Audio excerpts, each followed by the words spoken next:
Telesaúde Bahia, para profissionais de saúde da atenção básica que atuam na Bahia. Gente, boa tarde. Então vamos começar a nossa web palestra de hoje, que tem como tema metas para controle glicêmico em pacientes com diabetes tipo 2 e insulinização.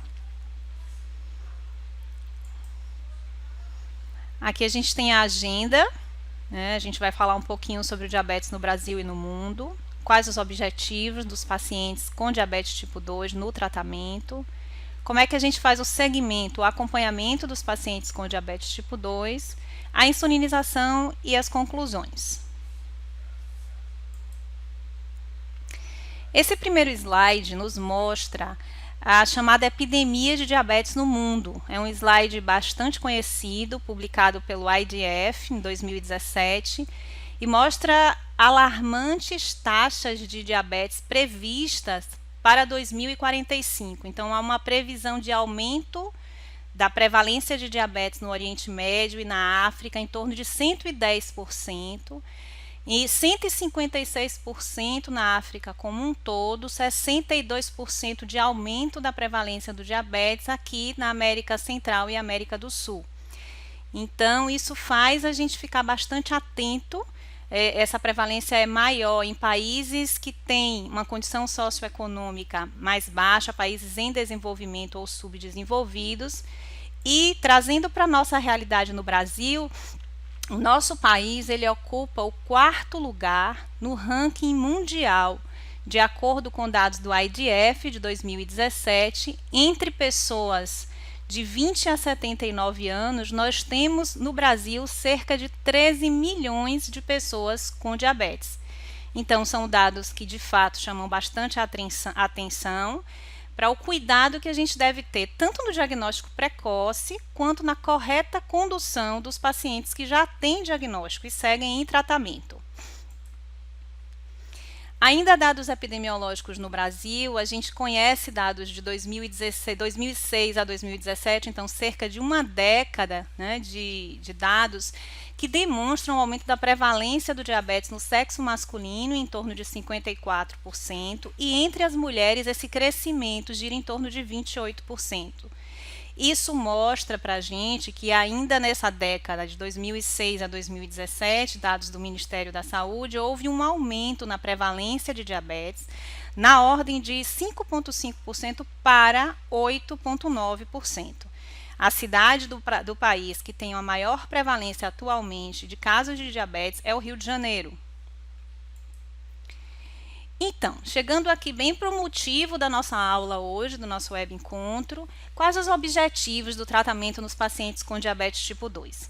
A gente não pode se deter exclusivamente ao controle glicêmico, né, as metas de glicemia, porque a gente sabe que junto com o diabetes, esse paciente tem outros fatores de risco muito importantes, como a obesidade, o excesso de peso, o sobrepeso, o tabagismo, a hipertensão. Então, a gente precisa entender que olhar o paciente diabético não é olhar apenas para a glicemia, apesar de hoje o nosso tema ser o controle glicêmico do paciente com diabetes. Mas a gente precisa identificar se há necessidade, né, de colocá-lo num programa para cessação de tabagismo, programas educacionais e apoio nutricional e psicológico para redução de peso, controle da hipertensão. Então, estimular sempre a prática de atividade física e uma alimentação saudável, né, eliminando bastante os industrializados, os processados e dando bastante valor aos alimentos mais naturais, né, aqueles que a gente encontra do mesmo jeito no campo e na nossa mesa. Então, agora que a gente vai falar sobre o tratamento do paciente com diabetes, nos objetivos que dizem respeito ao controle da glicemia, por que a gente almeja tanto controlar a glicemia do paciente com diabetes? A gente sabe que o que mais eles temem são as complicações. Quando a gente pergunta em grupos educativos aos pacientes o que lhe dá mais anseio, o que lhe dá mais temor em ter diabetes. É que eu posso ficar cego, é que eu posso ficar amputado, né? Eles temem bastante as complicações e é exatamente isso que a gente quer evitar, para que o paciente com diabetes tenha uma qualidade de vida. Então, a gente vai otimizar a qualidade de vida do paciente, evitando as complicações. Aliado a isso, a gente precisa reduzir risco de hipoglicemia Hipoglicemia é um evento no paciente com diabetes que faz ele temer muito estar bem controlado, né? Porque a gente fala que o paciente que nunca experimentou uma hipoglicemia deve estar o tempo inteiro acima do alvo. Então, às vezes, evitar hipoglicemias é difícil. Às vezes o paciente tem algum episódio de hipoglicemia mais severa e isso faz com que ele não queira mais ficar tão perto da meta. Então, a gente precisa sim diminuir o risco de hipoglicemias, principalmente as hipoglicemias mais graves, aquelas que precisam de outras pessoas para poder ajudar o paciente a sair da hipoglicemia. Mas, sem dúvida, é necessário que a gente simplifique os regimes terapêuticos. As polifarmácias são muito tidas como fatores importantes para a má adesão. Então, o paciente que precisa tomar múltiplos remédios, aquela lista, aquela receita enorme, a gente precisa simplificar ao máximo os regimes terapêuticos visando a adesão.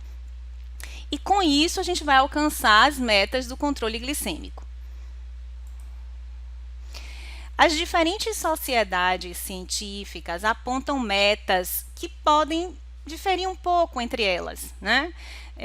Então, a gente tem aqui a ADA, a Sociedade de Diabetes Americana, a Sociedade Brasileira de Diabetes. De modo geral, a hemoglobina glicada, que é um exame que a gente está sempre pedindo ao paciente com diabetes, deverá ficar em torno de 7. A gente vai ver que as glicemias pré-prandiais, elas podem ficar entre 80 e 130 na maior, aqui na ADA, né? E as glicemias pós-prandiais entre 140 e 180.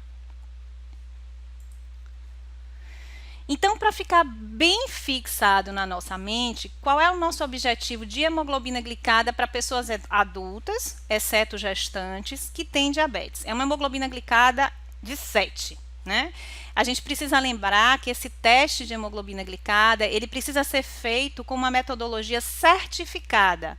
É muito comum a gente ver a maioria dos testes de hemoglobina glicada vindo de um teste chamado HPLC, que é a cromatografia líquida de alta performance, que foi um teste usado no DCCT, que foi um trial, um ensaio clínico, que estudou bastante diabetes. Mas atualmente a gente já adquire, né, a gente já aceita uma hemoglobina glicada feita por outros métodos que sejam certificados pela padronização nacional, chama NGSP. Então, tenham cuidado quando vocês pegarem uma hemoglobina glicada para ver em qual método ela foi feita. Se tem lá escrito na barra do exame, método certificado pelo NGSP, ou seja, é uma hemoglobina glicada confiável que a gente vai poder seguir o paciente da gente com segurança. Pode ser HPLC ou outro método certificado pelo NGSP. Tá, mas a gente vai ficar então com esse controle da glicada bem restrito, 7 para todo mundo? Não. A gente tem alguns pacientes, grupos de pacientes que têm maior risco de hipoglicemia, pacientes que têm idade avançada, aqueles pacientes que têm uma menor expectativa de vida, ou complicações macrovasculares severas, por exemplo, paciente com AVC, paciente com doença coronariana muito grave, né, onde o risco de hipoglicemia é maior e uma hipoglicemia grave pode levar a um evento fatal. Esses pacientes podem ter uma hemoglobina glicada que varia de 7,5 até no máximo 8,5. Então, individualizar o tratamento do paciente com diabetes é fundamental. A gente não pode também achar que é todo mundo adulto, todo mundo glicada de 7. Mas e aqueles outros casos? Aquele paciente que tem uma hipoglicemia que ele não reconhece, ele perdeu aquela primeira fase de liberação dos hormônios contrarreguladores, ele não tem ataquicardia, né? Ele não fica tonto. Então, a hipoglicemia chega e ele é tomado pela hipoglicemia sem nenhum aviso. Então, esse paciente que pode ser, né, surpreendido por uma hipoglicemia grave, ele pode sim ficar com uma glicada um pouco mais alta, porque o risco dele ter uma hipoglicemia, um evento fatal, é maior do que o risco das complicações a longo prazo. Então, a gente precisa sempre individualizar o tratamento do paciente com diabetes. E isso é bem documentado nesse algoritmo da SBD de 2019, sobre os níveis toleráveis, né, de glicemia e de hemoglobina glicada. Então, ele coloca que entre idosos, a hemoglobina glicada ela pode ficar entre 7,5% e 8,5%, e que as metas, novamente, devem ser individualizadas de acordo com a duração do diabetes, a expectativa de vida e a idade, comorbidades, doença cardiovascular, complicações micro e macrovasculares e hipoglicemia também não percebida. Então, vamos sempre lembrar de situações especiais que requerem condutas especiais. Então, esse é um paciente que eu vou pactuar que eu posso tolerar uma glicada até 8,5%. E por que é tão importante a gente reduzir a hemoglobina glicada no paciente com diabetes? Porque os estudos já são bem conclusivos no que diz respeito à redução de 1% na glicada. Então, o indivíduo que estava com 9, que a gente consegue trazer para uma glicada de 8, ele reduz em 37% o risco de complicações microvasculares, 43% a doença vascular periférica, 21% a morte relacionada por diabetes, 14% a redução do infarto agudo e 12% do acidente vascular encefálico. Então, é muito importante que a gente tenha essa meta de reduzir parcial. A hemoglobina não precisa ser reduzida totalmente de uma consulta para outra, a gente vai ver aos poucos aqui na aula, mas a gente vai ter que objetivar uma redução, ainda que pequena, mas sempre gradual, da hemoglobina glicada. E no que diz respeito à automonitorização das glicemias, a gente conhece também, vários estudos na literatura demonstram que quem é melhor controlado é quem checa mais a ponta de dedo. Então, quem faz mais a automonitorização tem um controle melhor. Por quê? Porque conhece como é que está individualmente, né, respondendo à terapia que foi instituída. Então, se a gente não mede, se o paciente que tem diabetes não mede a ponta de dedo, ele não mede a glicemia capilar, eu não tenho dados, a gente não tem subsídios para modificar a conduta terapêutica desse paciente. Então, no paciente, principalmente aquele que usa insulina, que é o que a gente preconiza que faça com a frequência e com a regularidade os testes de glicemia capilar, a gente tem que fazer isso com frequência, com regularidade. Então, tem situações clínicas que têm uma necessidade maior de teste. Então, quando eu vou começar o tratamento, principalmente a insulinização, que vai ser o tema tratado nessa aula, quando eu estou ajustando a dose do medicamento, ou a gente mudou o esquema terapêutico, ou aquele paciente vai ser submetido a uma cirurgia, ou ele está no curso de uma infecção. Paciente que precisa, por algum motivo, utilizar doses altas de corticoides, que são hiperglicêmicos, né? Aqueles pacientes que têm hipoglicemias graves, que não reconhecem. Ou aqueles pacientes que têm uma glicada elevada com glicemia de jejum normal. Então, essa é uma situação muito comum. O paciente, no dia do exame, faz lá aquela dieta que a gente conhece, chega lá com uma glicemia de jejum boa, mas com a hemoglobina glicada elevada. Então, eu preciso saber, essa hemoglobina glicada, que é a média da glicemia de 3 meses, né? A saturação dessa hemoglobina com excesso de glicose, vamos dizer assim, que sobra, que passa dos limites da normalidade no sangue, ela aumentou às custas de que glicemia? De que glicemia? Pré-almoço, pré-jantar, ou de alguma glicemia pós-prandial? Então, a gente precisa conhecer, né, a curva glicêmica, a monitorização dos pacientes que estão ali tratando diabetes para ver onde é que a gente vai intervir. Então, no paciente que está usando insulina, a gente vai fazer, então, vai preconizar que ele faça o perfil glicêmico 6 dias por semana, 6 testes por dia, em 3 dias da semana, durante 2 semanas. Então, a gente fala para o paciente, antes de vir à consulta, traz todas as anotações que você teve das suas glicemias capilares, mas faz assim 3 dias bem direitinho, para a gente ter um panorama de como é que a glicemia está se comportando. Então, a gente vai lá orientar ele que faça testes pré-prandiais, antes do café, do almoço e do jantar. Testes pós-prandiais, sempre 2 horas após cada refeição. E aqueles pacientes que estão em insulinoterapia plena, ou seja, em todos os horários eles estão tomando insulina, aquele paciente com DM1 ou DM2 de longa duração, com falência pancreática, eles também são orientados a fazer uma medida de glicemia capilar na hora de dormir, ou, né, dependendo da necessidade, de madrugada às 3 da manhã. No tratamento do paciente com diabetes tipo 2, não há como conduzir bem esse paciente sem a presença de uma equipe interdisciplinar. Tá? Às vezes, fazer a receita do medicamento que o paciente vai usar é a parte mais fácil da consulta. Né? Mas fazer com que aquela receita, aquela orientação terapêutica seja seguida da maneira ideal e correta é o mais difícil, né? Então, a gente tem que entender qual é a realidade daquele paciente, ver quais são as estratégias que a equipe interdisciplinar vai utilizar, né? Sejam estratégias educacionais importantíssimas nessa esfera, para que o paciente conheça a fisiopatologia da doença, conheça como é que se comporta a sua glicemia, né? Então, as estratégias de automonitorização e as estratégias farmacológicas, né? Simular, como é que o senhor faz, então, essa insulina, entrega lá a seringa de insulina para o paciente, pede a ele para demonstrar. Então, são assim, ações que são fundamentais para que a conduta terapêutica dê certo, para que a gente evite as complicações. Então, não basta só fazer a receita e achar que está fazendo o melhor tratamento do mundo, porque há muita coisa que a gente precisa controlar, né? Orientar o paciente, organizar a rotina dele. Quem tem diabetes precisa ter disciplina, né, para poder se organizar na alimentação, na atividade física, no uso correto dos medicamentos, e a gente precisa passar isso para o paciente. A doença ela traz consigo um recado, e a disciplina é muito o recado do paciente com diabetes tipo 2. Então, ele precisa escolher se tratar corretamente e precisa do apoio dessa equipe multidisciplinar. E a frequência dessas intervenções sempre é definida pela resposta do paciente às condutas na visita anterior.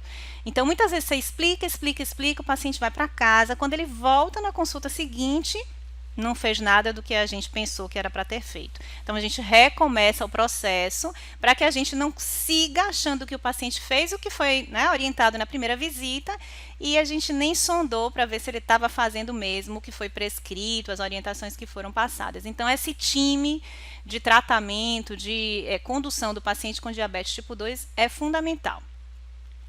Esse artigo é um artigo muito interessante, publicado recentemente no Diabetes Care, em outubro de 2018, e ele traz o manejo da hiperglicemia em pacientes com diabetes tipo 2 em consenso de duas sociedades, da Sociedade Americana e da Sociedade Europeia. E é interessante como ele fica discorrendo durante várias páginas a respeito dessa personalização da conduta do paciente com diabetes tipo 2, né?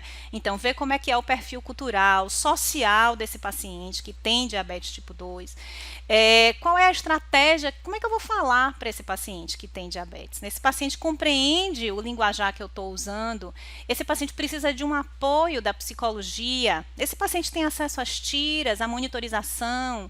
O que está faltando para ele conseguir esses recursos que são necessários para ele conduzir bem o tratamento do diabetes dele? Então, é muito interessante como isso tudo é colocado nesse artigo. Eu recomendo a vocês que discutam em equipe multidisciplinar. Esse artigo que é um consenso da Sociedade Americana e da Sociedade Europeia de Diabetes e que dá tanta importância a esse approach, a essa condução multidisciplinar do diabetes. Então, vamos lá, nossa primeira conduta medicamentosa, né, do paciente com diabetes. O paciente, então, teve o diagnóstico de diabetes, a gente vai começar a tratar. O que eu tenho que prestar atenção? Qual a condição clínica desse paciente? Como é que ele chega para a gente? Como é que está o peso do paciente? É um paciente que tem manifestações leves da doença, com uma glicada menor que 7,5, ou seja, é um paciente que às vezes descobriu o diabetes até acidentalmente, em exames de rotina, né? Então, sintomas leves ou ausentes, glicemias menores que 200, não tem outras doenças agudas ou concomitantes. Então, ainda é um quadro inicial, leve. O que a gente vai sugerir para esse paciente? A gente vai orientar a modificação do estilo de vida. Então, sempre orientar o paciente a fazer atividade física, a ter uma alimentação saudável, a entender que acabou de adquirir uma doença crônica, que não tem como a gente voltar, curá-lo, mas tem como ele viver bem com diabetes, né? Então, aliado a essa modificação do estilo de vida, a essa aceitação de um novo estar com diabetes, a gente vai iniciar a metformina imunoterapia. Então, a gente vai modificar o estilo de vida e na mesma consulta a gente já vai começar a metformina. Então, é importante que a gente entenda que a metformina é a primeira linha de tratamento para diabetes, tá certo? Vamos lá. E se, ao invés dele estar, como a gente viu no slide anterior, com manifestações leves ou nenhuma, ele já começa a apresentar aqueles poliúria, polidípsia, ao diagnóstico, né, ou no decorrer do seu segmento, com uma glicada que está entre 7,5 e 9, glicemias que variam entre 200 e 299. mas não tem critérios de manifestação grave, tem os pólis, está chamando a atenção, o quadro está florido, mas o paciente não está insulinopênico. O que a gente vai fazer? Continuar insistindo na modificação do estilo de vida, sem dúvida, mas, além da metformina, eu vou combinar a terapia desse paciente com uma sulfonilureia, com um secretagogo, uma medicação que vai aumentar a produção de insulina pelo pâncreas daquele paciente. E aqui eu escrevi SUS Bahia, porque essa segunda opção terapêutica, pelas diversas sociedades, pode variar em torno de diversas drogas, orais e até injetáveis, né? Como os análogos de GLP-1. Mas aqui na nossa realidade, e na realidade de diversos estados do Brasil, a gente sabe que o que tem no RENAME, naquela Relação Nacional dos Medicamentos, é a metformina e sulfonilureias, né? A gente tem, ainda bem, a gente tem a gliclazida, que é uma sulfonilureia que já tem uma segurança cardiovascular comprovada, né, pelo estudo Advance. Então, a gente já fica bem mais tranquilo que a gente tem essas duas opções terapêuticas. Não tem só metformina, tem metformina, glibenclamida e gliclazida também, dando preferência para a gliclazida. Então, aqui, só para a gente conhecer rapidamente, né, o segundo agente, conforme o nível de glicada e o peso do paciente, pode variar até de um agonista de GLP-1, não é acessível, né, na rede SUS, inibidores do GLT, então são drogas que fazem o paciente perder açúcar pela urina, inibidoras da enzima de peptidase, que acaba aumentando os níveis do GLP-1, ou sensibilizadores de insulina, pioglitazona, glinida, que é um secretagogo que controla mais a glicemia pós-prandial, ou as sulfonilureias, lembrando que a segunda opção terapêutica depois da metformina no SUS, da Bahia, dos demais estados do Brasil, a sua grande maioria, exceto por compras isoladas de outros medicamentos, a gente tem aqui as sulfonilureias, gliclazida e glibenclamida na maioria dos postos, né? E uma outra opção que ainda pode se apresentar para a gente no diagnóstico é que o paciente abra o quadro de diabetes com manifestações graves. Então, aquele paciente que tem uma perda significante de peso, aquele paciente que a gente entende, enxerga, que está insulinopênico sem nenhuma dúvida, que tem sintomas graves, às vezes até cetonúria, cetonemia, e que está com uma glicada acima de 9. Aqui, gente, não tem como a gente iniciar medicamento oral esperando que haja um bom controle. Aqui a gente tem um estado de glicotoxicidade, de insulinopenia, né? De necessidade imperativa de insulinoterapia. Então, não dá para a gente ficar muitas vezes tentando antidiabético oral e a toxicidade das hiperglicemias não permite que aquele antidiabético oral atue e a gente vai ficar perdendo tempo. Então, isso também não significa dizer, porque às vezes assusta o paciente, vamos começar com insulina? Vamos, porque ele vai melhorar. Ele vai ter um up, né? Ele vai começar a ter ali um hormônio que estava faltando. Então, isso vai trazer um benefício, um bem-estar para o paciente, além de um controle glicêmico mais ideal, mais rápido. Então, o paciente já vai começar gostando da insulina, porque começou e fez efeito, e controlou, e melhorou o peso, e melhorou o ânimo, a disposição em geral. Então, a gente precisa entender que a insulina pode sim ser iniciada desde o começo. E também a gente, profissional de saúde, saber que não é porque a gente começou com insulina que a gente vai manter a insulina o resto do tempo, né, de doença do paciente. Se a gente está num quadro de glicotoxicidade, que a insulina é necessária, e depois a gente percebe que as glicemias começam a melhorar, tem uma resposta importante do controle glicêmico, eu posso sim ir recuando e reduzindo a insulina e adicionando antidiabéticos orais. Mas o que é importante ficar claro é que aquele paciente que abre um quadro com bastante sintomas, com perda de peso significativa, uma glicada alta, acima de 9, ele é sim um candidato à insulinoterapia como primeira opção terapêutica. E como é que a gente então vai seguir o paciente que tem diabetes tipo 2 após a conduta terapêutica inicial? Então, a gente viu lá os 3 quadros possíveis de abertura do paciente. Então, a gente vai fazer com que aquele paciente retorne para uma avaliação 1 a 3 meses após a conduta inicial, tá? Dependendo das condições clínicas e laboratoriais e sempre individualizando o tratamento. As metas de modo geral, vejam que não são metas engessadas como a gente já conversou. Tem uma glicemia de jejum e pré-prandial em torno de 100, glicemia pós-prandial, que pode variar de 140, 160, 180, dependendo das sociedades científicas que a gente viu. Então, a gente tolera até uma glicemia pós-prandial a 180, em 180 miligramas por decilitro. E a redução parcial e proporcional da hemoglobina glicada. Então, não há necessidade de já ter o alvo terapêutico da glicada de 7 conseguido nesse primeiro retorno de 3 meses. Essa glicada ela pode ir caindo 1% e a gente já está feliz, porque a glicada caiu 1% e a gente vai seguir na nossa conduta terapêutica. É importante chamar a atenção aqui para a glicemia pós-prandial, porque muitas vezes a gente não percebe a importância de controlar a glicemia pós-prandial. E isso é uma conduta muito até vista pelo paciente. O paciente nem gosta de medir o pós-prandial. Quando ele vem para a gente com a monitorização, ele vem muito com glicemia pré-prandial. E a gente não sabe como é que anda a pós-prandial do paciente. Então, é importante ressaltar para vocês que a glicemia pós-prandial, ela é um fator de risco para as complicações crônicas já bem estabelecido. Então, se o indivíduo anda com as pré-prandiais todas controladas, mas anda com as pós-prandiais aumentadas, ele tem sim aumento do risco de complicação microvascular, macrovascular. Então, é necessário que a gente fique de olho nessa glicemia pós-prandial, eduque, oriente o paciente a medir essa glicemia pós-prandial para que a gente possa evidenciar como é que ela está e conduzir de maneira adequada. Então, gente, se o paciente está lá tratando conosco, né, seja com antidiabético oral, seja com insulina, né, ainda nesse momento, e ele conseguiu o controle dele na meta, a glicada dele está de fato 7, 8, eu individualizei, tracei minha meta, conversei com o paciente a respeito da minha meta, a equipe multidisciplinar sabe qual é a meta daquele paciente, então a gente vai fazer a hemoglobina glicada dele 2 vezes no ano, tá? Se ele está na meta, ele só precisa repetir esse exame 2 vezes no ano. Se a gente modificou alguma terapia, algum medicamento, né, ou se ele tem exames fora da meta, aí a gente precisa ver a glicada a cada 3 meses. Não adianta ver antes também, porque a gente sabe que não vai dar tempo da glicada mudar. A gente sabe que a hemoglobina glicada, ela representa muito da média do controle das glicemias dos últimos 3 meses, né? E o último mês é o que reflete mais naquela hemoglobina glicada. Mas a gente preconiza que não fique se repetindo glicada a cada mês, porque a gente não vai ter um panorama. O teste ele foi estudado para ser realizado no máximo a cada 3 meses.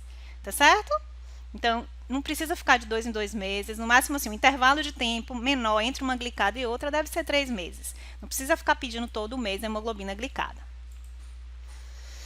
Então, vamos começar aqui com o nosso primeiro caso clínico. Então, casos bem de vida real, tá? Uma mulher de 56 anos, com diagnóstico de diabetes há 8 anos, assintomática, em uso regular de metformina, 800 miligramas 3 vezes ao dia, e gliclazida, 30 miligramas, 2 comprimidos 2 vezes ao dia, tá? Sedentária, como a maioria dos nossos pacientes, não segue orientações nutricionais, também muitos dos pacientes acontecem isso, né? Durante a semana eu faço minha alimentação legal, mas no final de semana eu como um bolinho, né? De vez em quando eu tomo uma cervejinha, e aí acaba que nem tomo remédio no dia da cerveja, a gente sabe que isso acontece bastante, então os pacientes precisam, né, de estratégias que façam eles despertarem para essa conduta não medicamentosa de fundamental importância. Então, essa paciente traz para a gente uma glicemia de jejum de 196 e uma pós-prandial de 247 miligramas por decilitro, com uma hemoglobina glicada de 8,9.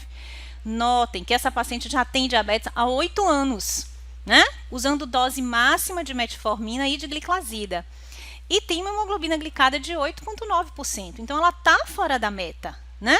Tem um IMC de 34, então, uma paciente com obesidade grau 1. Sem dúvida, a gente vai orientar a modificação do estilo de vida, mas a gente já vai começar a insulinoterapia, porque é uma paciente adulta, uma paciente que não apresenta nenhuma daquelas situações que tolera uma glicada mais alta, ela não tem comorbidades mais severas, ela não tem histórias de hipoglicemia, não está com a expectativa de vida diminuída, né? Então, a meta de hemoglobina glicada dela é 7. A gente tem que correr atrás, né, dessa hemoglobina glicada de 7. A gente não pode tolerar e ficar na inércia terapêutica, vendo uma hemoglobina glicada de 8,9. A média da hemoglobina glicada dos países desenvolvidos, dos países em desenvolvimento, em torno de 9%. A gente fala assim, a maioria dos estudos, a glicada dos pacientes é em torno de 9%. Então, a gente vai permitir que isso seja mantido e assim continuar contribuindo para que as complicações não sejam evitadas? Não, a gente precisa sair da inércia terapêutica e utilizar o recurso da insulina precocemente para atingir a meta de hemoglobina glicada dos pacientes, tá? Então, existem diversas condições clínicas que exigem insulinoterapia imediata. E aqui a gente traz desse lado situações em que não há dúvida, emagrecimento rápido e inexplicado, hiperglicemia grave com cetonemia e cetonúria, pacientes com doença renal hepática, gestantes, infecções, cirurgias, pós-infarto, AVC, a utilização da insulinoterapia é necessária, né? Diante da ineficácia da terapia não farmacológica, ou seja, a gente fez aquelas modificações do estilo de vida associado à metformina e a gente, um agente oral, e a gente não obteve o controle ideal, a meta, a gente não atingiu a glicada que a gente quer, as glicemias de jejum que a gente quer após prandial, eu já posso iniciar a insulinoterapia. Se eu tiver a opção do segundo agente oral, eu associo o segundo agente oral. E se em qualquer momento eu não conseguir a obtenção de controle, então 3 meses depois ainda volta com a glicada maior que 9, glicemias muito altas, insulinoterapia. Ou até em locais onde eu tenho acesso a um terceiro agente oral, eu também posso, depois desse terceiro agente oral não conseguindo eficácia terapêutica, iniciar a insulinoterapia. Então, notem como a insulinoterapia ela permeia as diversas fases do tratamento com diabetes, né? Então, é um recurso que a gente precisa utilizar mais para garantir o controle dos pacientes com diabetes. Então, falando um pouco agora das insulinas, a insulina, a gente tem assim, a gente sempre vai tentar imitar um pouco a natureza, né? Como é que é a produção de insulina no fisiológico. Então, a gente tem aquela insulina basal, que são as insulinas lentas, a gente fala lenta ou basal, né? A liberação de insulina é baixa, mas constante, e ela vai regular a lipólise e o débito de glicose hepático. Então, essas são as insulinas que a gente vê que fazem essa ação basal. E as insulinas rápidas, ou os análogos da insulina ultra rápida, são as ditas insulinas prandiais. Elas são relacionadas às alimentações, então vai substituir a primeira e a segunda fase de secreção de insulina. Então, a basal é aquela insulina que a gente produz o dia todo, mesmo durante o sono, né? Então, a gente vai usar a basal para imitar essa produção contínua, constante de insulina que a gente tem, e vai usar as prandiais também para poder imitar a natureza nessa primeira e segunda fase de secreção de insulina que a gente faz, que a gente secreta logo depois da alimentação.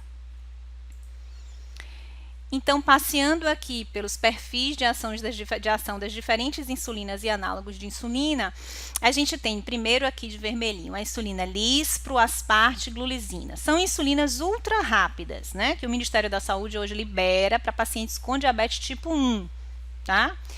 O pico de ação é rápido, ela começa a agir em torno de 15 minutos, rapidamente ela também decresce o nível sérico.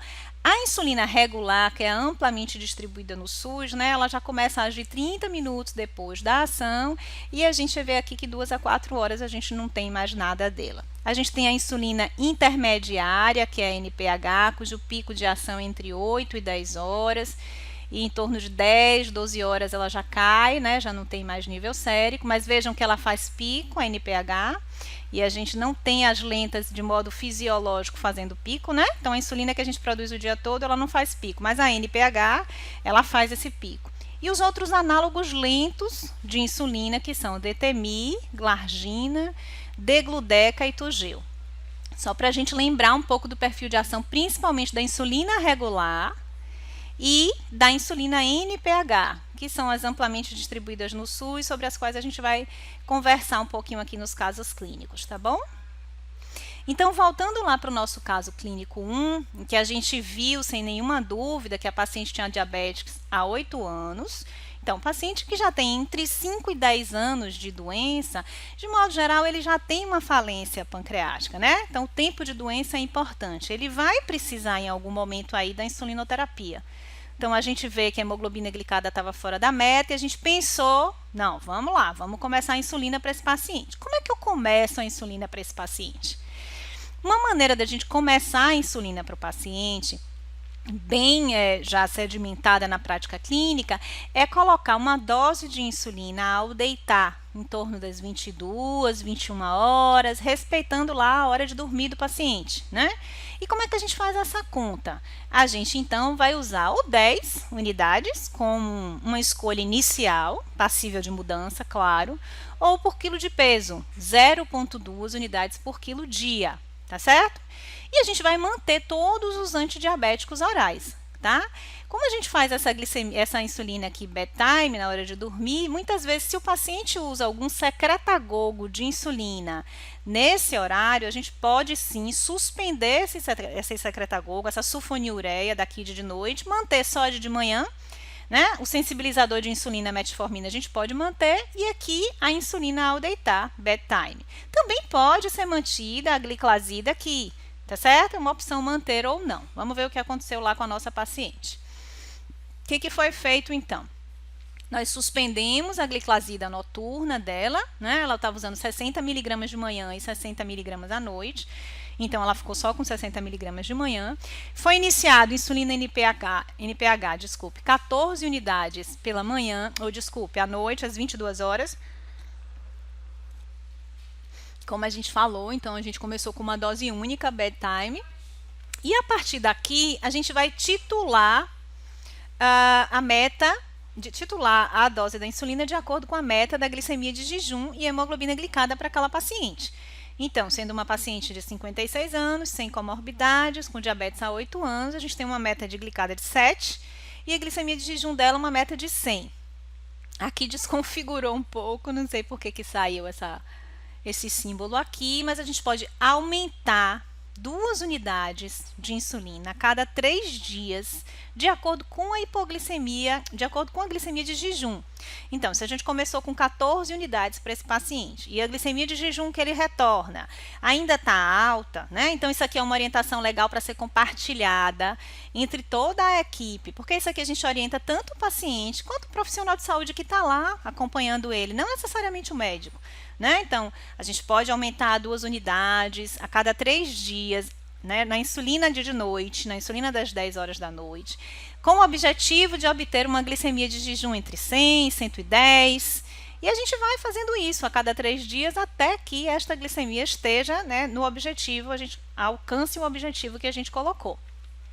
Agora, se houve hipoglicemia ou na madrugada ou ao acordar, é importante que a gente reduza, e aqui o símbolo novamente desconfigurou, desculpem, a dose entre 10% e 20%, tá? Primeiro que a gente precisa saber por que o paciente teve hipoglicemia. Então, nem toda hipoglicemia é causada por excesso de dose de insulina.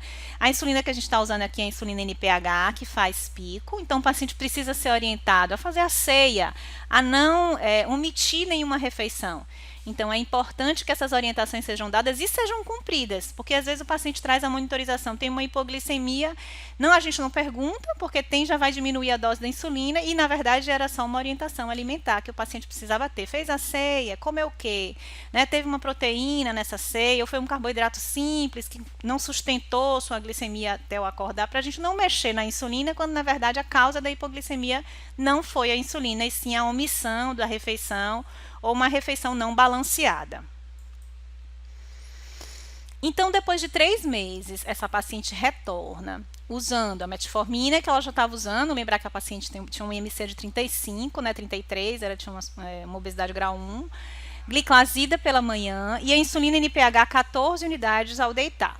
Ela ainda não conseguiu pegar os glicosímetros e as tiras, o que é muito comum, né? Nos primeiros 3 meses, a gente tem, de fato, um retardo aí nessa obtenção desses glicosímetros e tiras, apesar da gente saber que isso é uma coisa garantida ao paciente que usa insulina. Negou hipoglicemias e ela retorna com uma glicemia de jejum de 106. Uma glicemia aceitável, né? A gente colocou 100, mas 106 de glicemia de jejum, tá ok. E a hemoglobina glicada dela caiu após 3 meses. Ela apresentava uma glicada de 8,9 e agora ela está com uma glicada de 8,5. Mas a meta para essa paciente é uma glicada de 7. E já se foram 3 meses da primeira conduta. A gente não conseguiu ir aumentando, né, aquela insulina conforme a gente orientou, 2 unidades a cada 3 dias de acordo com a glicemia de jejum. A paciente estava sem medir, não tinha tira para glicemia capilar. E o que aconteceu é que ela ainda está fora da meta. Apesar de ter tido uma queda de 0,4% na glicada, ela ainda está fora da meta. Então, o que a gente pode propor para essa paciente? Vamos então ver se essa glicada está fora da meta por aquela questão que a gente conversou antes. Ó, aqui, ó. A gente tem uma glicemia de jejum ok na meta com uma glicada alta. Então, o que está sendo determinante para essa glicada maior? Né? A gente não está vendo as glicemias pós-prandiais. Então, a partir daqui, a nossa conduta será: vamos cobrir a principal refeição. Né? Então, a gente vai fazer um esquema basal, que é a NPH da noite que já está colocada, mais um bolos na principal refeição. E a gente mantém os antidiabéticos orais. Então, a gente vai usar a insulina regular no almoço para essa paciente, com o objetivo de melhorar essa glicada. Já que a de jejum, a gente já conseguiu chegar na meta. Então, vamos iniciar a insulina prandial. Como é que a gente inicia essa insulina rápida? Usando 4 unidades da insulina regular ou da ultra rápida, ou então 10% do basal. Né? Como aqui 10% ia ficar em torno de 3 unidades, a gente sabe que as seringas de insulina que são disponíveis é aquela que a cada um tracinho, né, são 2 unidades, então 4 unidades. Ou 10% do basal. Se o paciente estivesse usando uma dose maior, também podia começar com 4 unidades por refeição. É uma medida inicial, né, um número inicial para cobrir aquela refeição. Se o paciente tem hipoglicemia e, novamente, a gente não identifica a causa, é importante perceber se há uma causa que não é a insulina para hipoglicemia, a gente vai reduzir a dose em 10% da insulina basal ou em 4 unidades dia. Veja que a gente colocou a prandial, mas a gente precisa saber em qual horário aquele paciente está fazendo hipoglicemia, para eu ver se eu devo reduzir a insulina basal, né?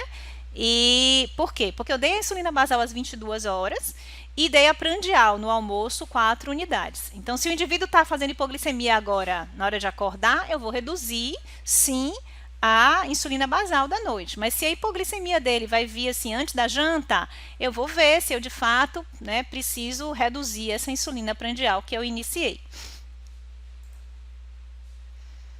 Então, a paciente retorna após 4 meses, agora ela já conseguiu pegar os glicosímetros, né, o glicosímetro, desculpe, e as tiras, usando NPH 14 unidades às 10 da noite e as 4 unidades de insulina subcutânea no almoço. Gente, isso aqui é uma monitorização bem real mesmo, aqui também desconfigurou um pouquinho, né, porque o paciente muitas vezes traz assim mesmo, né, algumas glicemias pré e pós, né, pré e pós, mas outras ele não mede pós-jantar, não mede pré-jantar. A gente orientou, né, 3 dias antes de vir à consulta, traga aquela monitorização mais caprichada, com pré e pós, mas nem sempre eles trazem. E o que a gente consegue perceber é que, assim, houve aqui no almoço um incremento em torno de 40, 50 miligramas, que é o esperado para uma excursão prandial, até 50, né, de aumento.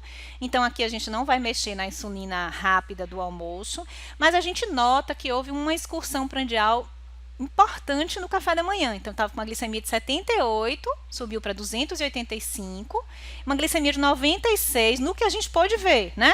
Foi para 215, então está subindo muito a glicemia pós-café. Então, qual vai ser a nossa conduta nessa paciente? Um segundo bolos, tá? Então, a gente vai fazer o esquema basal, mais 2 bolos. Então, a gente vai considerar 2 refeições. Então, a gente já está fazendo a insulina prandial do almoço, a gente agora vai iniciar a insulina prandial do café da manhã, tá? Mantendo a NPH da noite e mantendo todos os antidiabéticos orais, tá certo? Então, a gente começou a insulina regular 4 unidades antes do café da manhã e antes do almoço mantivemos a metformina, mantivemos a gliclazida pela manhã e a NPH tá bedtime, ok? Mas, se essa paciente segue, né, num controle ainda fora de meta, eu posso fazer o que a gente chama de insulinização plena. E o que é essa insulinização plena? A gente vai, de fato, tentar imitar a natureza. A gente vai fazer uma insulina NPH pela manhã, uma insulina NPH à noite e vamos cobrir as 3 refeições com bolos prandiais, né? Que podem começar com 4 unidades e ir aumentando 2 unidades de acordo com as glicemias pós-prandiais. Então, essa dose total de insulina pode variar de 0,5 a 1,5. A gente sabe que tem alguns pacientes que têm resistência à insulina e precisam de altas doses de insulina. E nessa fase da insulinização plena, já é sim necessário suspender todos os antidiabéticos orais secretagogos, porque a gente entende que já houve falência pancreática. A gente mantém os sensibilizadores de insulina, mas os secretagogos são suspensos. Há ainda uma outra possibilidade de fazer a insulinização plena da basal com 3 aplicações de insulina, NPH, né? Isso porque a NPH, a gente viu naquela primeira curva que mostra o perfil de ação, que ela não dura exatamente 12 horas. Às vezes, quando está chegando aqui perto do jantar, a gente não tem mais nada de basal. Então, é necessário, de acordo com a individualização do tratamento, observando cada paciente, introduzir uma NPH também no almoço. Então, é um outro esquema proposto. Muitas vezes a gente vê NPH no café, NPH no almoço e NPH no jantar, tentando manter um nível basal de insulina. Uma outra maneira de fazer insulinização plena com os 3 bolos, que a gente já viu, café, almoço e jantar, é utilizar os análogos de insulina, né, de longa duração, os análogos lentos, que são a glargina, a degludeca e a detemir, que não fazem pico. Nos nossos pacientes do SUS, essas insulinas, elas só são, elas são de fato indicadas para pacientes que têm hipoglicemia no uso da NPH. Então, o paciente começou a usar NPH, começou a fazer muita hipoglicemia, cujo motivo a gente não conseguiu sanar, ou seja, não foi alimentar, não foi dose excessiva, aí a gente tem sim a indicação de usar os análogos de insulina de ação basal. Vamos para um segundo quadro clínico, tá? Um paciente de 64 anos, que tem diabetes já há 20 anos, pesa 78 quilos, tem um IMC de 35.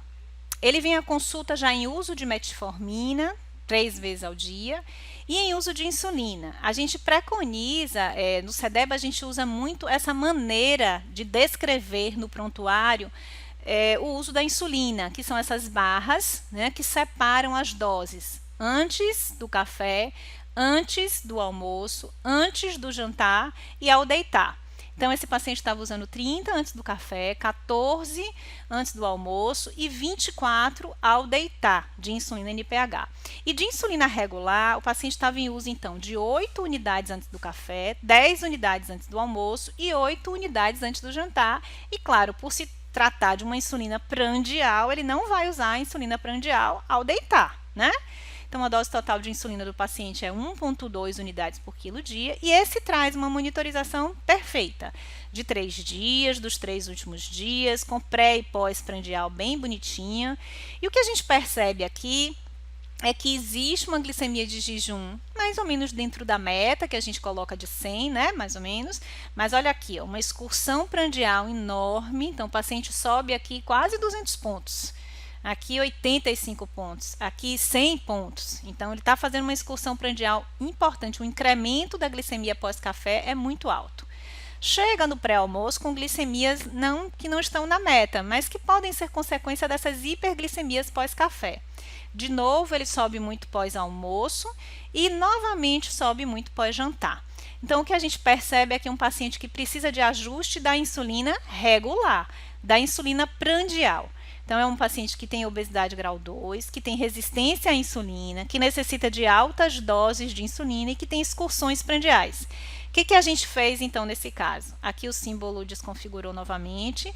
A gente, então, reduziu a dose da insulina NPH para 24 pela manhã, 10 no almoço e 20 ao deitar, e aumentamos a dose da insulina regular. 14 unidades antes do café, 14 unidades antes do almoço e 10 unidades antes do jantar. Lembrem que um paciente que tem diabetes tipo 2 há 20 anos, então o tempo de doença já diz para a gente necessariamente que ele deve ter, né, uma falência pancreática. Então precisa imitar de fato a natureza e fazer um bolus, né, basal e bolos. Fazer essas duas formas de usar a insulina para que a gente consiga um bom controle. A dose total de insulina, a despeito da gente ter modificado, ficou mais ou menos a mesma coisa, 1,2 unidades quilo dia. A gente fez a modificação de acordo com a monitorização. Não temer usar a insulina regular em altas doses. Às vezes o paciente fala, 14 dessa insulina rápida que é tão forte, eu não vou usar que eu vou ter hipoglicemia, mas nós reduzimos o basal. Então, isso é de fundamental importância, tá? A gente vai reduzindo o basal, porque a gente está vendo que ele está com as pré-prandiais até aceitáveis, e vamos aumentando a insulina prandial. A dose total de insulina se manteve a mesma. Tá certo, gente? Quando a gente tem essa evidência aqui dessas excursões, desses incrementos pós-prandiais, a gente não está fazendo nada que deixe o paciente em risco de hipoglicemia. A gente está vendo aqui que ele está com a glicemia muito alta e aí a gente faz então essa insulina regular, tá bom?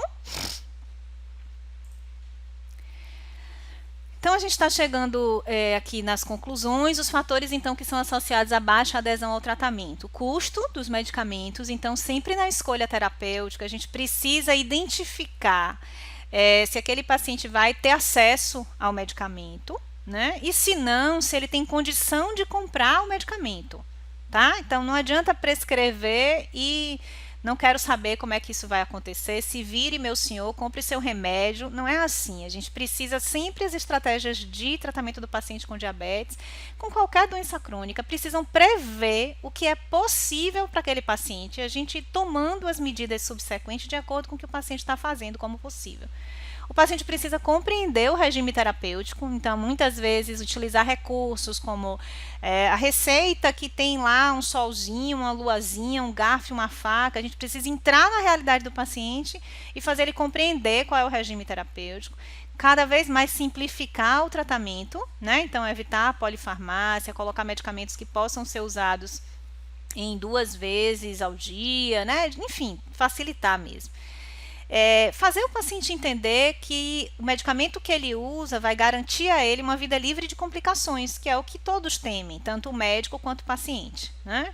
Os efeitos colaterais, eles precisam sempre ser explicados ao paciente. Hipoglicemia, por exemplo, é algo que está desde o primeiro momento que o paciente vai usar insulina, ninguém sai sem saber quais são os sinais e sintomas de hipoglicemia, como é que se trata uma hipoglicemia e, sem dúvida, cuidar do bem-estar emocional do paciente, né? Cada vez mais os estudos demonstram que o apoio psicológico, o paciente que vive com uma doença crônica, que muda sua rotina de vida por conta da doença que ele tem, esse apoio emocional é fundamental para o êxito da conduta terapêutica.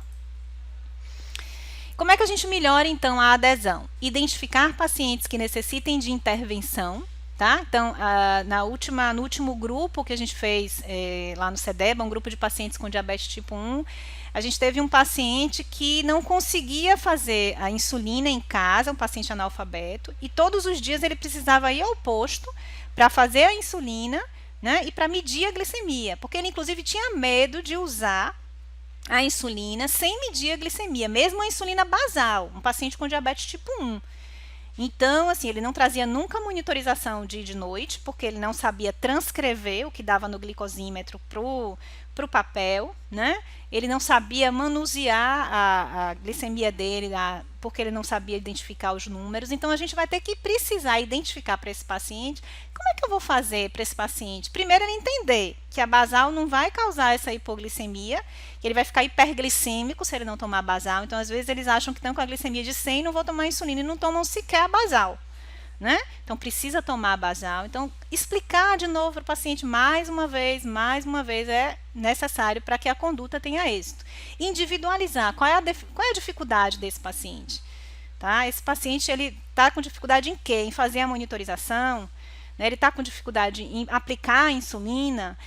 Qual é a necessidade de cada indivíduo para controlar melhor o diabetes? Sempre melhorar o acesso à educação em diabetes. Individualização do processo educativo e estratégias de capacitação dos profissionais de saúde pública. A gente dá as linhas gerais, mas as realidades dos municípios em que vocês vivem, a realidade dos pacientes que vocês acompanham são individuais. Então, muitas vezes a gente precisa, né, de recursos, a gente pode solicitar um auxílio do CEDEBA, né, dos profissionais que já estão ali na capacitação. Mas muitas vezes são situações inusitadas que a gente vai ter que criar uma estratégia para aquele paciente aderir à terapia e conseguir controlar a glicemia, tá? Então, a gente precisa evitar a inércia terapêutica. Nós, médicos, agora eu vou falar um pouquinho da nossa classe, a gente ainda teme muito insulinizar o paciente. Os clínicos gerais temem bastante insulinizar o paciente. E a gente precisa ter a insulina como um recurso terapêutico que pode ser usado desde o diagnóstico, em qualquer momento da evolução do paciente com diabetes. Então, vamos insulinizar mais precocemente. Isso já demonstra que melhora o controle glicêmico, que evita as complicações. Tá? Vamos sempre tentar, é fundamental, fazer com que os pacientes que têm diabetes tenham uma equipe interdisciplinar, multidisciplinar, um time que ajude esse paciente a viver bem com o diabetes, né? Vamos individualizar as metas e vamos fazer com que toda a equipe multidisciplinar, da enfermeira, o médico, o agente comunitário de saúde, o técnico, a nutricionista, a psicóloga, todo mundo tem que saber qual é a meta para esse paciente. E o próprio paciente precisa saber qual é a minha meta, né? Qual é a glicemia de jejum que eu preciso ter, qual é a glicemia pós-prandial que eu preciso ter, qual é a minha meta de hemoglobina glicada. Então, isso precisa ser compartilhado. E isso tudo vai corroborar para otimizar a qualidade de vida do paciente e evitar as complicações e hipoglicemias, tá bom? Aqui são as referências solicitadas. E eu quero finalizar agradecendo a atenção de vocês e lembrando que para a gente sair do lugar, né, a gente precisa de várias pessoas juntas nos apoiando. Então, viver com diabetes não é fácil. É uma doença crônica, de difícil introdução no cotidiano, muda a vida de toda a família. Então, a família precisa nos ajudar o paciente com diabetes. O time, né, de profissionais de saúde precisam se unir, todos eles, para ajudar o paciente com diabetes a vencer os obstáculos e viver bem com diabetes sem complicações. Tá bom, gente? Esse é o meu recado. Eu quero perguntar aí a vocês, Tiago precisa vir me ajudar agora, para ele me dizer aqui quais são as perguntas que a gente tem, né? Isso. Todos estão ouvindo? Olá. Ok. Vamos abrir esse espaço agora para tirar algumas dúvidas. Quem tiver mais alguma pergunta a fazer e não colocou aqui no nosso bate-papo, aproveitem o momento. A primeira pergunta é: como orientar o número de reutilização das seringas de insulina para cada paciente? Então, o ideal é a seringa de insulina ser utilizada uma única vez, tá certo? Mas isso a gente sabe que não é o possível. Então, a agulha da seringa de insulina, ela tem um bisel que quanto mais vai usando, aquele corte, né, vai diminuindo e fica mais romba, e aí o paciente começa a sentir dor. Tá certo? Então, de modo geral, a gente fala assim para o paciente, o possível, né? Usa uma seringa por dia. Porque às vezes o paciente toma 2, 3 vezes naquele mesmo dia, né? Então, se o paciente usa basal, usa uma dose de manhã e uma dose de noite da NPH, e usa prandial 3 vezes no dia, ele já usou ali 5 vezes aquela seringa, né? Ou 3 vezes se ele fizer pré-mistura, mistura da N com a R de manhã, a R no almoço e a N com a R de noite. Então, que ele use uma vez no dia, mas que essa orientação seja dada ao paciente, se ele ficar com a ponta muito romba, porque às vezes, gente, isso é um motivo de não uso. Tá doendo muito, né? Perdeu o corte, então não quero usar não. E aí eles deixam de usar. Então, a gente precisa lutar para que o ideal aconteça, que é usar a seringa, na verdade a agulha, uma vez só e pronto, né? A próxima pergunta é: qual o valor de referência para iniciar o uso de insulina no paciente? O valor de referência, acredito que seja das glicemias, são glicemias maiores que 300, em geral não respondem a antidiabéticos orais, e a hemoglobina glicada é maior que 9, é isso que eu ia voltar aqui na aula, Tiago, deixa eu ver se eu consigo pegar esse slide, vamos lá, deixa eu ver se eu volto aqui para ele.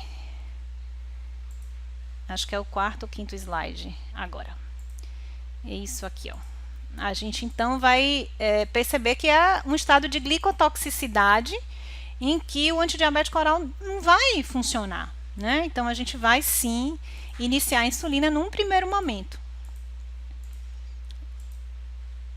Aqui, paciente insulinopênico, né, com perda de peso importante, glicemias maiores que 300, glicada maior que 9, a gente, junto com a modificação do estilo de vida, já vai iniciar a insulinoterapia. Vamos para mais uma pergunta. Paciente após mastectomia não consegue manter a glicemia normal, mesmo fazendo uso de antiglicemiante oral e insulina NPH 15. Qual seria a causa desse descontrole? Então, pós-cirurgia, a gente viu também, né, que são situações em que a insulina ela pode ser utilizada e deve ser utilizada com muita tranquilidade aqui, ó. Então, a gente tem aqui cirurgia. Então, o pós-cirúrgico, seja imediato ou tardio, o corpo está se readaptando. Ele precisa, muitas vezes, desse descanso. Então, vamos dar insulina pronta já para ele, né? Então, o secretagogo pode até estar lá estimulando a produção de insulina, mas não está conseguindo ter uma boa resposta, porque o momento é um momento de estresse, depois um evento traumático, que é a cirurgia. Então, vamos aumentar a insulina desse paciente. Ele está usando NPH 15 só, então está usando aquele primeiro esquema de uma vez ao dia. Provavelmente, ele deve precisar insulinizar plenamente, com insulina mais vezes ao dia. Para a gente ter essa certeza, é fundamental que o paciente faça a automonitorização. Mede as glicemias em diversos horários pré e pós-refeição e insuliniza o paciente plenamente para a obtenção do controle glicêmico. Temos mais uma pergunta. Peço que os demais aproveitem esse momento para tirarem suas dúvidas e mandarem os seus questionamentos. A Sayonara pergunta aqui, no caso da caneta para faixa etária, usa-se quantas vezes? A caneta, eu acho que talvez ela esteja se referindo à agulha, né? Porque a caneta, ela é, habitualmente, a que a gente está dispensando, ela é descartável. Mas a agulha a gente tem que trocar. E o pensamento, a lógica, é a mesma da lógica da caneta, da seringa e da agulha da seringa. O bisel é aquela corte, né? Se mantiver íntegro ainda e entrando na pele com tranquilidade, sem dor, a gente vai reutilizando. De modo geral, a gente reutiliza aquela agulha durante o dia, para as diversas aplicações daquele dia. Na prática, é assim que a gente faz. Tá certo? Então, o indivíduo deveria levar para casa, para o mês, 30 agulhas, porque ele deveria usar uma agulha por dia. Aí a gente sabe que nem sempre é o possível, e aí o paciente acaba utilizando, reutilizando, higienizando, claro, não higienizando a agulha, mas tendo o cuidado, né, para aquela agulha não ficar exposta, para não contaminar, fez a aplicação da insulina, conserva direitinho, fecha direitinho e reutiliza com a mesma agulha, durante aquele mesmo dia, nas diversas aplicações daquele dia. A Alessandra, há muitos pacientes que devolvem as seringas oferecidas pelo SUS. Deve-se questionar a devolução ou ele tem o direito em se negar a usar? Infelizmente, a gente sabe que tem alguns lugares que não utilizam uma seringa ideal, né? Que é aquela seringa o 100 ou o 50, que são seringas, às vezes, com agulhas acopladas, agulhas que não são ideais para o uso da insulina.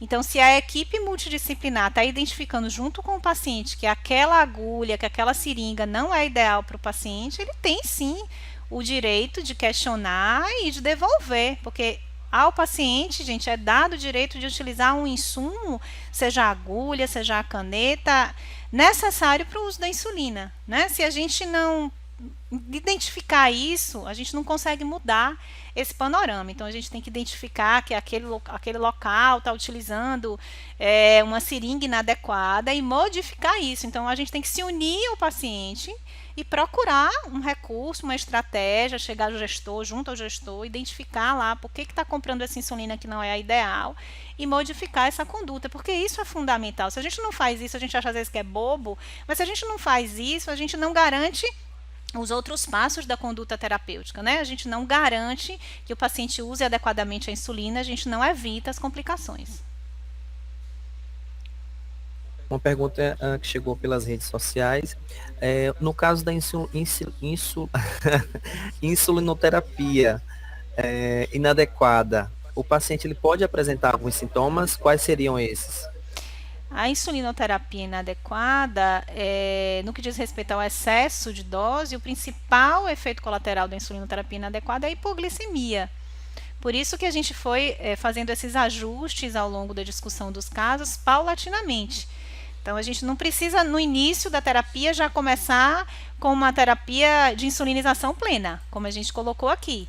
A gente vai iniciar com uma dose só, né? Um basalzinho lá na noite, ao deitar, e vai observar como é que esse paciente se comporta. A gente não pode começar já com um esquema de basal bolos em todas as refeições, com a insulinização plena. Dessa maneira, de modo paulatino, sendo introduzida a insulina, a gente evita essas complicações, principalmente a hipoglicemia. Até porque os pacientes que começam a usar a insulina e experimentam logo uma hipoglicemia tendem a desistir. A aderência do paciente a essa insulinoterapia vai diminuir, né? O paciente vai dizer, não, essa insulina me faz mal. E não é isso, né? Então, a gente precisa ter cuidado ao iniciar a insulinoterapia para iniciar de modo bem parcial, paulatino. O paciente vai entendendo que a insulina está fazendo bem para ele e a gente está evitando o efeito colateral mais preocupante, mais temido, que é, sem dúvida, a hipoglicemia. Tem uma pergunta aqui, Tiago, da Bruna, sobre utilizar a mesma seringa para NPH irregular. Quais as orientações? Então, Bruna, a gente pode sim, né? A gente faz muito essa coisa de misturar, porque o paciente às vezes se incomoda muito com a picada para o uso da insulina. Então, a gente mistura a NPH e a regular na mesma seringa. A gente sabe que as insulinas, elas são as mesmas de modo assim estrutural, né? A insulina tem a protramina, só que uma tem uma quantidade de protramina maior, que é a NPH, que faz com que ela tenha esse efeito mais basal, e a outra tem uma quantidade de protramina menor, que é a regular. Então, a gente pode sim misturar. Só que a gente tem que ter o cuidado de sempre puxar primeiro a regular. Então, a gente fala muito para o paciente assim, a NPH ela é mais leitosa e a regular ela é aquosa. Então, primeiro você puxa a água, para depois você puxar o leite. E aí a gente mistura as duas insulinas na mesma seringa com tranquilidade. E por que a gente precisa primeiro puxar a insulina regular?